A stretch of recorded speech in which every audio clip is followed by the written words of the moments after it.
Hello everyone, coming to you from San Diego with the Legend House quarterback breakdown.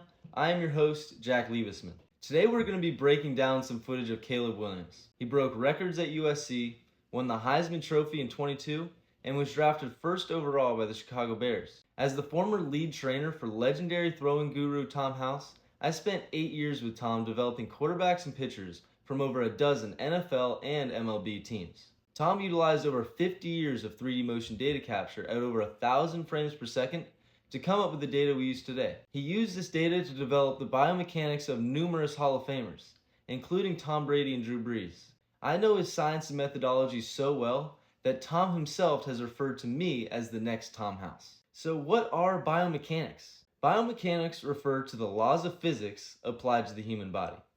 It's about being at the right place, at the right time, with the right sequence of movements. Even the best quarterbacks don't throw the exact same. We teach the imperatives and we let the inevitabilities happen. Drew Brees is our model, not only because he's the most accurate quarterback of all time, but because he has the highest mechanical efficiency scores with over 96%. The human eye can only process 30 to 60 frames per second.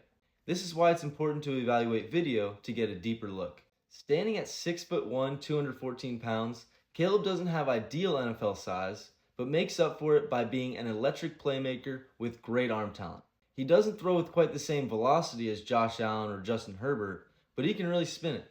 He's known for his rare ability to throw off-platform and on the move, and is known for great accuracy to all three levels. And importantly, he has elite patience, vision as a playmaker, and above-average processing skills, which are critical for success in the NFL.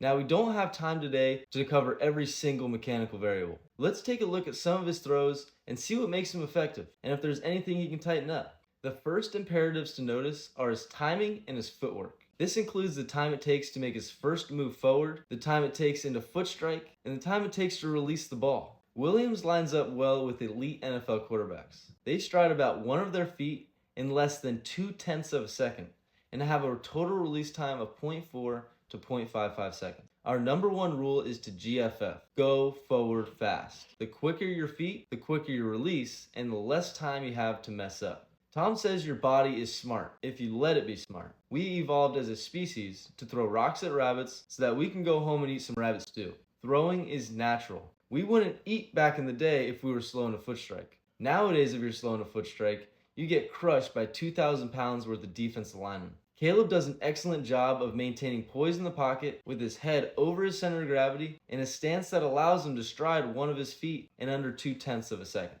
In this video, we will look at where he separates his hands and his kinematic sequencing.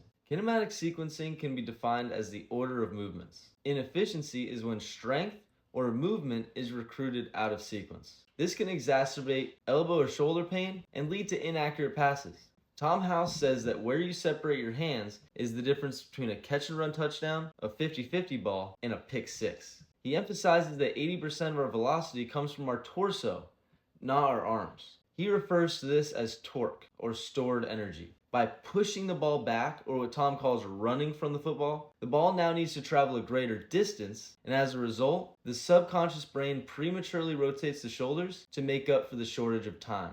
Running from the ball also puts it at greater risk of being knocked out by a defender coming around the backside of the pocket. You can see here that he's separating his hands near his right hip. When you watch Drew Brees, he separates his hands at the midline and takes the ball with him as he squares up to make the throw. With the exception of throws on the run and off-platform throws, the biggest indicator of mechanical efficiency is the back foot. His back foot should be in contact with the ground at release. A quarterback's head, front side arm, and back foot are all connected. Typically, a quarterback's back foot will leave the ground due to misdirected energy. Rather than relying on their torso, some throwers will utilize their arm or their head to help generate extra force. When you look at Caleb, the times he separates his hands at the center of his body and does not push the ball back, he does a better job of protecting the ball and keeping his back foot in contact with the ground. And at times he separates his hands too far back, he is no longer what Tom calls opposite and equal, and it forces his back foot to come up off the ground. Watching his film, you can see why he was the number one overall pick. There's a lot to like. His release times, stance, balance and posture, footwork. It is clear he's been well coached. He has a short arm path,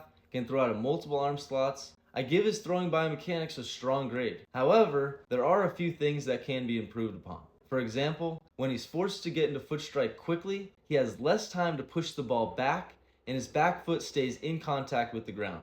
On throws where he doesn't get into foot strike as quickly, he pushes his hands too far back and his back foot comes off the ground. If I were working with him, I would show him several drills that would get him to rely more on his hip and shoulder separation, generating him more velocity and improving his kinematic sequencing. Thank you for joining me today. I hope you enjoyed today's quarterback breakdown. If you are a quarterback or pitcher dedicated to taking your game to the highest possible level, I can help you refine your mechanics, improve your arm conditioning, and help you overcome injury. And Caleb, if you're watching and would like to talk, feel free to reach out to me at jack@legendhousesports.com and stay tuned for more on how to train like a legend.